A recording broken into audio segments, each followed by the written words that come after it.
Hey, welcome back to the Marianne Hickman Show. Now, I got to share something that just happened that was really cool with you. This morning, I was on a show with KJ. Now, that means I was in India this morning. No, not on a plane. I was there virtually.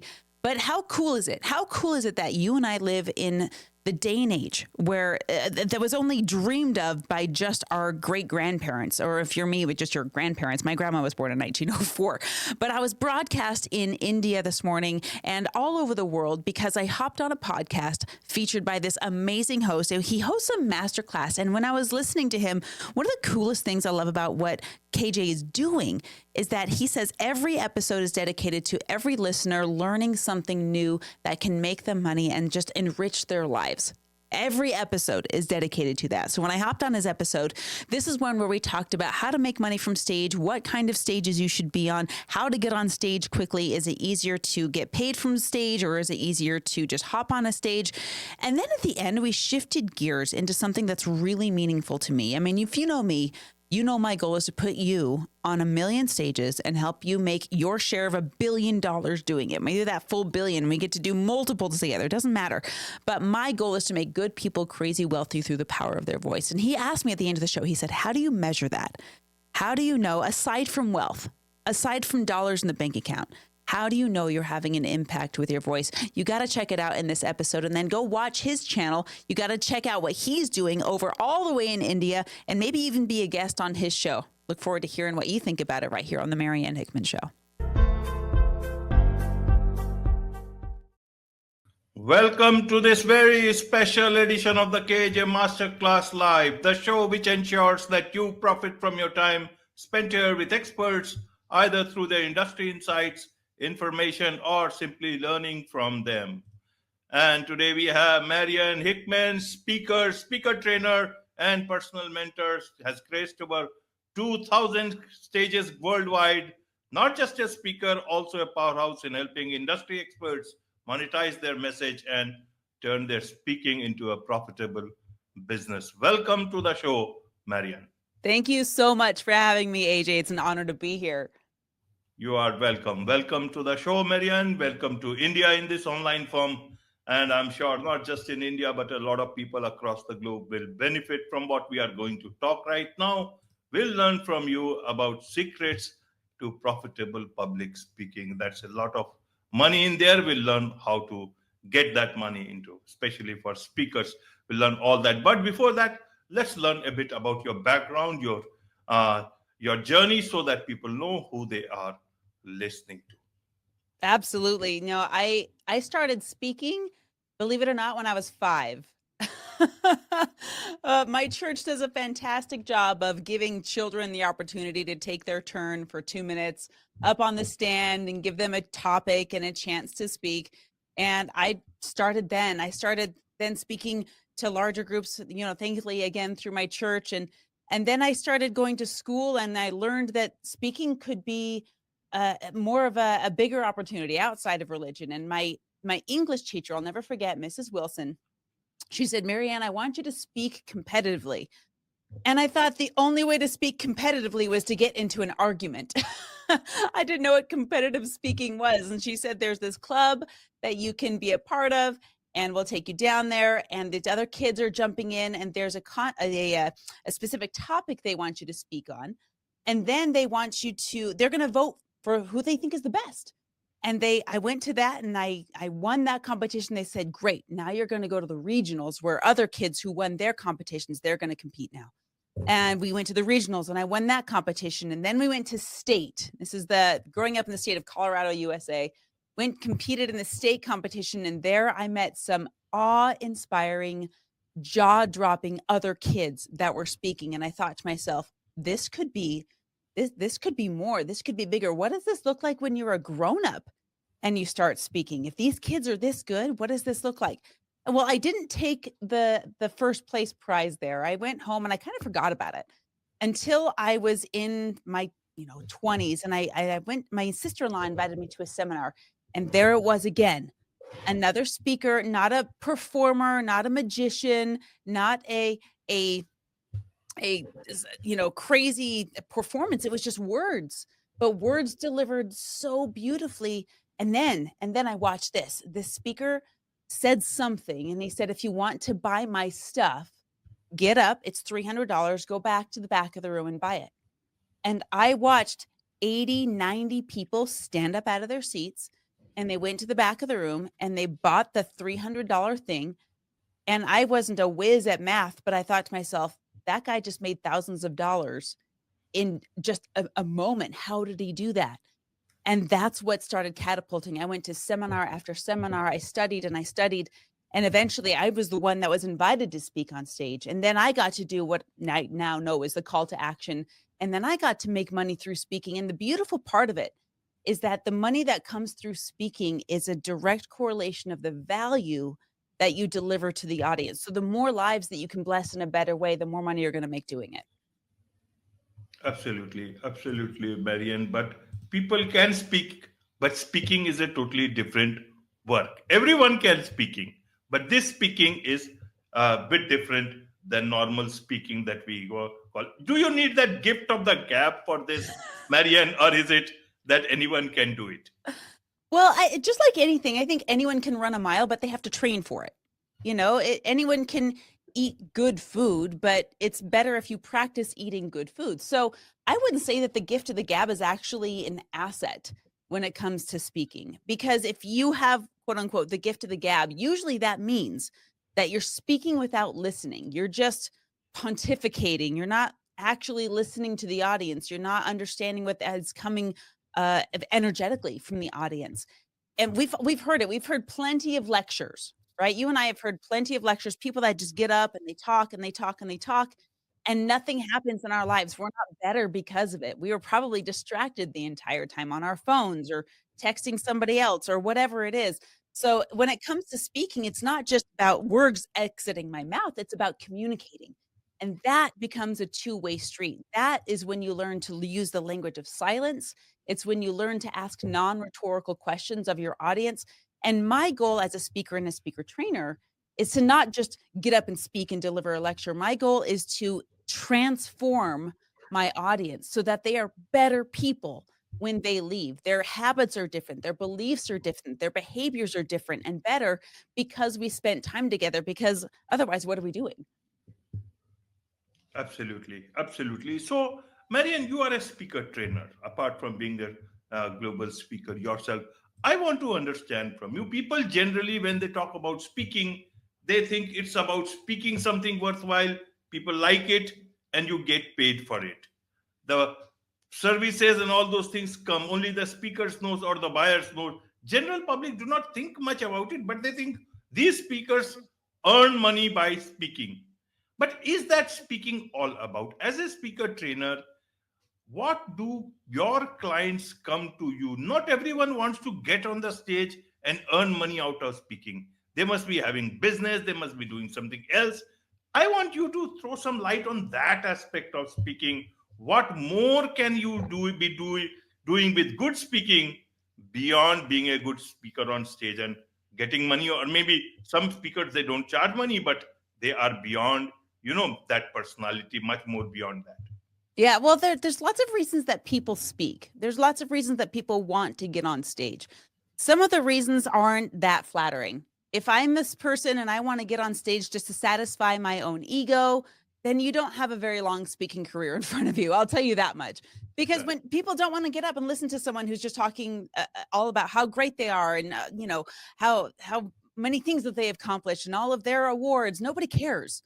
What the audience cares about is what's in it for me as an audience member. How can I benefit from being in your space? So if you're speaking to satisfy your own need for significance, as Tony Robbins calls it, or your own ego, it will not last long and you won't get invited around much, right? If you're speaking because you want other people's lives to be better, now you have something. And the crazy thing is, it doesn't even matter how you're doing that. I work with a lot of entrepreneurs who bless lives in different ways. I have a friend who is she owns a company selling weighted blankets, and she wants to speak about it. I have a friend who's in real estate. He speaks about that. I have a friend who does holistic medicine and wellness and parasite cleanses, and that's why she speaks. So the crazy thing is, it doesn't matter what industry that you're in. It doesn't matter what you do to help people. There's just a couple of qualifiers. One, You have to love what you do enough to have a story about it. There has to be a reason that this is why you love what you do. My friend who does parasite cleanses, she's healed herself from basically epilepsy. And my friend that does weighted blankets, she was abandoned as a child. And that's why she started this company, because that was the only comfort that she had.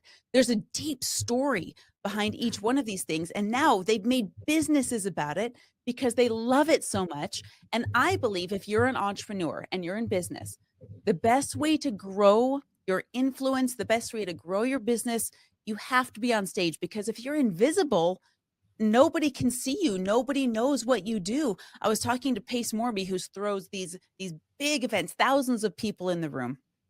And he said, I transitioned from real estate to doing events. Now I still do real estate, but I started doing events because I wanted to be in front of more people. I wanted to bless more people at one time. And that's why we do social media. That's why we do podcasts. That's why we get on YouTube. That's why we do anything. If we want to help more people at once, then we have to be seen by those people. Absolutely, absolutely. So talking of growing your business, you talk about, mistakes, common mistakes when people make when trying to use speaking engagements to grow their business. What are these mistakes? How is it that they can avoid them? So sometimes you just have to get your bumps and bruises, right? We're all going to learn through mistakes. I think one of the biggest mistakes, honestly, in growing anything, whether it's a business or a podcast or whatever it is you're growing, is not hiring a mentor. You need to find someone that has been where you are, because here's the thing, you're going to get to your goal if you're persistent enough, no matter what. But you're either going to pay the price in terms of hiring a mentor, or you're going to pay the price in terms of repeating mistakes that you can't see. Both of those are very expensive. If you're going to get to your goal, you're going to pay the price to do it. But if you want to get there faster, hire a mentor, bring someone in who knows what they're doing, bring someone in that knows what you're doing, bring someone in that can see your blind spots. I would say another one of the mistakes is people spend way too much time, they waste their energy in stage fright. I think that is one of the number one reasons why people don't speak. And in fact, it's been proven with surveys over and over again that stage fright is the number one thing that gets in the way. And that's just a waste. Stage fright is a waste of energy, and it's pretty selfish. I mean, think about it. If I'm scared to be on stage, who am I thinking about? I'm thinking about myself. What if they don't like me? What if I make a mistake? What if my hair looks bad, or whatever it is, whatever excuse I'm giving? And that's a tough one to overcome. You need to do a lot of mental work to get through that. But that's one of the biggest mistakes in the industry, is being so selfish that you're afraid of what happens when you get on stage, instead of thinking about the hundreds of lives that you could touch all at once. I would say another mistake that people make is they don't give themselves feedback. See, the funny thing is that we will keep making the same mistakes until someone tells us that it's a mistake, right? So when you're speaking, the number one thing that you should do as a speaker is record yourself speaking with a video camera. Record yourself speaking, even if you don't have an audience that day. The best thing you can do as a speaker is actually take a 5 to 10 minute recording and record it and watch it back. Now, we don't want to watch it back right away. Usually we're too hard on ourselves when we do that. It's kind of makes our gut churn. So give yourself a day or two before you watch the recording. And I've seen other speaking coaches say this too, and they're absolutely right. But you should watch the recording back in 3 different ways. Number one is with the sound off, and you're just watching your body language. Watch what your body does, because 93% of what you're communicating doesn't come through your words. It comes from your entire body. All the words trapped inside your muscles, those are going to share a message. And if it does, that message that your body is speaking doesn't match the message that your words are saying, your audience is going to get confused. And we don't want that. The next way you should watch it is with the sound on, but not watching the video. We just want to listen to our words. Do we have these ugly filler words that come in? Are we conscious with our language? Are we communicating the message the most powerful way it can be communicated? Or are we using unintentional things like unintentional silence and unintentional word choice? Or are we communicating the message in a less than powerful way? And the third way we need to review this video is by taking this transcript. We stop watching it now. We've fed it through an AI machine or whatever tools you have. And now we have a copy of the words that we used, and we can go back and watch the flow of the language. Now we're taking the tone out of it. We're just looking at the words themselves. And what's beautiful about this, when you do this, you should never stop recording yourself, by the way. Never stop recording yourself. Even your early work, always record your stuff. And when your work becomes more common, easier to do, I'll still record it, because now I have stuff I can put on YouTube. Now I have stuff I can cut up and put on Instagram. Now I have a blog post from that transcript that I can use. Now I have an audio podcast that I can put together. So I would say the overall thing is just don't make the mistake of thinking you're too cool to give yourself feedback, no matter how far down the road you are. I'm still giving myself feedback. There's still ways I can improve. I believe in constant and never ending progression. In order to do that, I've got to look in the mirror. Of course, we all got to look into the mirror. Mirror tells us a lot of things. So if I want to understand, let's look at this part of public speaking. A lot of people think, speaking can earn me a lot of money. Why do these people give money to those who speak? Is it because they are speaking well? Is it because they are value, or creating value for the listeners down there on the in that whole event? Or is it the organizers are earning money out of this guy or girl or lady, whoever is speaking on the stage? How do I bring that value to me myself, that others see that value and actually happening for them, so that they want me to? What is it? People can call me for speaking free, but what about this value that is creating value for everyone? People are ready to pay, and then the organizers will also pay me. How do I do that? Absolutely. Yeah, well, there's multitudes of ways to get paid as a speaker. And if you become so myopic that you think there's only one way, which is most people think they only get paid through their speaker fee, right? The organizers pay me a fee and then I show up and then I'm done. You're leaving 60% of your income as a speaker and a business owner off the table. It's not even available to you if you think that you can only get paid through speaker fees. So let me break it down real quick. For everyone that's listening that wants to be a speaker, there's multitudes of ways to get paid. Number one is through this speaker fee, right? And this is when most often it's an event organizer or a college or a university that has a budget for speakers and has a budget for trainers that they bring people in. And that's when you get paid your speaker fee. The crazy thing about your speaker fee is that you set your own speaker fee. There's not like an industry standard necessarily. There's budgets that people have, but I would never, ever, ever have any speaker charge less than $1,000 to come and speak. If you're not at least charging $1,000 as a speaker fee, raise it up right now, because your message is valuable enough. And most event coordinators are used to paying $1,000, $5,000, $10,000, $15,000 for a speaker, but you determine your own speaker fee. So that's, do I value myself enough? Do I value my story enough? Do I value my time enough to charge that much? That's one way to get paid. The next way to get paid as a speaker is the more lucrative way to get paid. However, I will say that in order to leverage speaking for free and getting paid on the back end, you need to have your speaker fee so that you can negotiate. So my favorite way to get paid as a speaker, let's just say I get a phone call from Harvard and they say, Marianne, we want you to come speak to our entrepreneur class about speaking. And they say, what's your speaker fee? And then I say, well, you need to cover my hotel and you need to cover my flights, first class. And then my speaker fee is $30,000. But I'm willing to waive my speaker fee if I'm allowed to deliver a resource to your audience. Now, there's the secret sauce in this. If I can deliver a free resource to the audience, one, my event organizers love it because they might save $30,000. Two, my audience is going to love it because if I deliver enough value from stage, they're going to want more. And I have it ready to give to the audience and it's free for the audience. So they love it too. Now, how do I make money from that? Well, here's the back end of it. If I deliver a free resource, my number one free resource that I give away is a podcast database. It's got over 1,000 podcasts on it and it helps people get more stages. So I just give that to people and they love it. And some people stop there and that's great. But I don't just give the database away. I say, I need your email. I need your email so that I can send it over to you and unlock the sheet for you.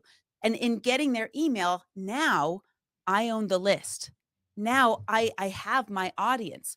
I mean, we just saw in the last couple of days, TikTok completely shut down. I mean, I've had naps longer than TikTok was gone, to be honest. But here in America, it was gone for 10 to 12 hours, which I hope taught every entrepreneur a hugely valuable lesson is that you don't own that audience. That is rented space. You don't own your audience on Instagram. You don't own your subscribers on YouTube. You don't own your audience on Meta or Threads or wherever you are. That could be stolen from you through a hacker. It could be removed from you because you lost access. You could be evaporated when the platform disappears. But when you own your own audience, because I have these email addresses now, I have this audience and it can't be taken from me.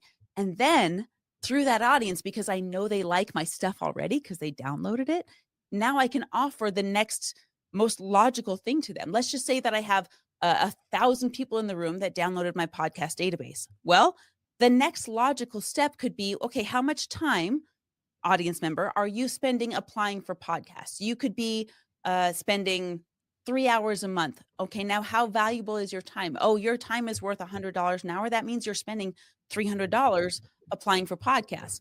Why don't we get you into my podcast booking service for $150 a month? That guarantees I'm going to get you booked on stages, or maybe you need help with public speaking or whatever it is. My audience now can take whatever the next logical step is with me and consume my products. And now I'm getting paid. I'm getting paid as a speaker because they bought my products. Now, if Harvard says, no, we don't want you to give the resource away to the audience, we just want you to come speak, then I still make 30 grand and my work here is done. It's great. Those are the best ways to get paid as a speaker. And it's going to grow your business by growing your audience because your audience is in front of you. They're developing a relationship where they know, like, and trust you. Absolutely. Absolutely. $30,000, anyone would want it at any point in time, Marianne, and I'm telling you, a lot of people, but they will not get it because the trouble is that many people of these people have not even begun. And that is where the next question is that what is more difficult? Is it more difficult to get your first chance to speak on stage, or is it more even difficult to get your first paid gig as a speaker? Which one is the most difficult one in terms of, if you look at it from that? That's a good question. In all honesty, I think it's more difficult to get your first paid speaking gig than it is to get your first stage, because most people don't understand what a stage is. There's actually 4 different kinds of stages, and there's stages that if you're listening to this, you can get on before you go to bed tonight when you understand exactly what a stage is. Let me give you an example. So you can either own your stage or you can be a guest on somebody else's stage right now. I'm a guest on your stage right now, right? This is a stage. A podcast is a stage. Or you could be a guest on my show and now I own the stage, right? Now we have within those 2 different kinds of stages. There's physical stages where either I own the physical stage or I'm a guest on someone's physical stage, or like this, there's a digital stage where either I own the digital stage or you own the digital stage. When you think about it in terms of that, now our mind is expanding in terms of how do I get on stage? This is why I've been on over 2,400 stages, because they're so easy to get. I started by inviting people. This is 10 years ago. I started by inviting people over to my house. And that was my stage. I told my friends and I told my family, hey, I'm practicing my keynote. Would you just come over and listen to it and give me feedback? That was a stage. Now, my first stage, nobody came. I had 0 people show up, not even my ex-husband. When we were married, he didn't even show up. I just did it on my own, but I still delivered my keynote because I needed the practice. My mouth needed to practice. My mind needed the practice. And it was the least risky stage you can imagine because no one was even there. Then I started doing another event. 2 weeks later, invited people over. Now I had 3 people show up. Everyone fell asleep because it was that boring, but they showed up. And then it went on to every 2 weeks, I would put on an event at my house until I went to enough events that weren't at my house. I was putting on events in my own home, and then I was still attending other events.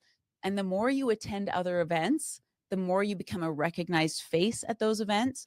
And if you get to know the relationship, if you have a relationship rather with the event coordinator, now if they learn that you're a speaker and you have a friendship, that event coordinator is more likely to go to you because they know you than they are to hire a speaker off the street. So A stage, it's easy to get. If you go live on Instagram today, that's a digital stage.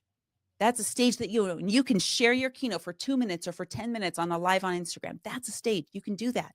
And I would recommend that you do, because if you want to get more stages and bigger stages, you have to start somewhere. And the simplest way I can put it is, if you want to speak more, you have to speak more.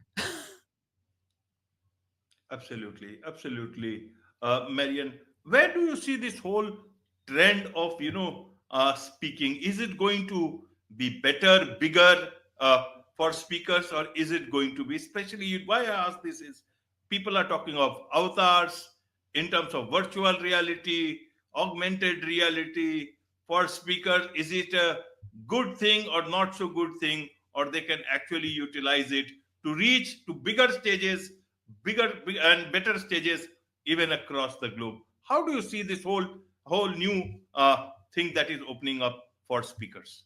I think it's only going to grow. And the reason I say that is this: speaking has been around long before I was born. Think about the first speakers, think about the first books that they wrote. We've got ancient texts full of speakers. The stories that are passed down to us over thousands and thousands of years come from speakers. They're speaking about religion most often. Those are the oldest texts. But you think about who do we know? Who do we know from ancient history? We know Adam. We know, the Noah and the ark. He was a speaker. He spoke about religion. He spoke about Jesus Christ. This isn't going anywhere. This has been around for millennia, since the beginning and the foundation of time. In fact, the only reason we know about the beginning and the foundation of time is because someone wrote it down and then someone else spoke about it to us. It's not going anywhere. In terms of AI and where we're going with technology, I don't know about you, but when AI first started coming out, I think it's a tool that everyone should learn. We teach it to our kids. We teach our kids how to leverage this tool. However, we have seen a shift in very recent months of the call back to the genuine. We have seen a shift with people saying, guess what? I didn't write this book with AI. And we are more attracted to it because as human beings, we want to hear from another human being, and a robot just won't cut it. If you go to ChatGPT and you say, hey, can you motivate me? Sure. They're going to spit out some text, but they got it from an amalgam from other human beings, and that will only satisfy you for so long.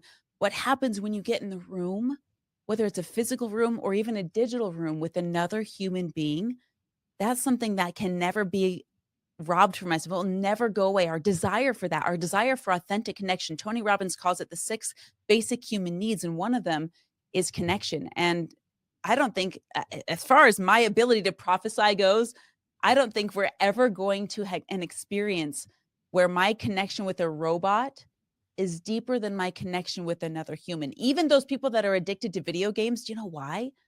Because they're addicted to the feedback from the people on the other end of the game. They're addicted to the chat rooms. They're addicted to that. So the basic need for human connection, it's not going anywhere. Absolutely, absolutely. One last thing I want to understand for speakers, audience, everyone, is that the value part. How do I keep on defining this thing called value? Firstly, myself as a speaker, to the one who is calling me and giving me their stage, and the third is who is listening to that whatever I am talking. How do I, is it the same thing, is it different thing? How do I find out the value for the audience every time? Is there a way to research it? Are you thinking about your value for your speaker fee? No, that can be one way of I can look at my value, but is that only about value to myself? How do I look at the value perspective as a speaker? Because at some point in time, I would have earned enough. So, and in terms of the event organizers also, what is the value that I should be giving them, extra value to them, so that they find real value in terms of, not just in terms of the money part or that, and also in terms of the audience who is looking at or who is listening to what I will be speaking later on. I had a lot of students that I worked with, and we talked about this very thing. And I asked them, how will you know when you've given a good speech? how will you know, like you said, when you've delivered value? How can we measure that? Because this is a soft skill, right? It's an kind of a ethereal, unmeasurable thing. And I said, we have to put it in terms of something we can measure so that we know if we're achieving it or not. And so I started for myself, I started doing an experiment in which I did often enough that now I can give it to my students. I did an experiment that I said, and it was a very spiritual thing for me. I said, God, I need to know that I'm on the right track. And I'm going to make a deal with you. I'm going to test for the next 30 days whether or not I'm delivering value to the people in my life. But I'm not going to tell anybody that I'm doing this. This was an internal experiment. And the way I'm going to measure is I want to have unsolicited feedback I didn't ask for that comes to me. And I'm going to count how many times that happens in 30 days. And I did this experiment and it was insane, AJ. Like this, I started getting text messages. I started getting Instagram messages. I started getting written notes saying, thank you. Your message changed my life. Thank you. My relationship with my husband is better than it was. Thank you. My relationship with my daughter improved. I measured, I got 38 in the course of 30 days, 38 pieces of unsolicited feedback that said, thank you for sharing what you shared. So now when I'm with my students, I ask them the same thing. I say, how will you know? And one of my students, he said, when I'm done speaking, I want at least 5 people to approach me after I get off stage and say, thank you for your message. And that's a new measuring stick. I mean, yes, there's the money in it and all that. And we need that because we need to be able to keep doing what we do. But if you're looking for genuine impact, that real impact where people are better because you were with them, look for those pieces of feedback. Watch for when people say thank you. Watch for the messages that come through. And we have a wall dedicated in our studio to all of those messages because when it gets hard, and it does, and it will for everybody, those are the reminders we have to keep going.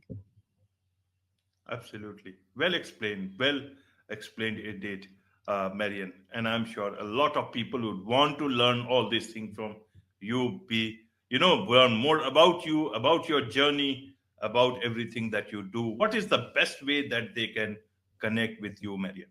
So I love to give people a couple of ways. So if you're in the United States, you can just text me through my phone number, 801-509-5495. Or if you're not, or if you just want to hang out online on social media, go to Instagram, Marianne_Hickman, and send me a message. Tell me how you're doing. Tell me about your stage goals. And here's my goal, AJ, if I could share this. My goal, in fact, we wrote it on the studs of this studio when we built this place. We said our goal is to find the people with good hearts in this world, put them on 1 million stages, and help them make $1 billion doing it, because my mission is to make good people crazy wealthy using the power of their voice. Absolutely. With this, it's a wrap on this very special edition of the KAJ Masterclass Live. Thank you so much indeed for joining us.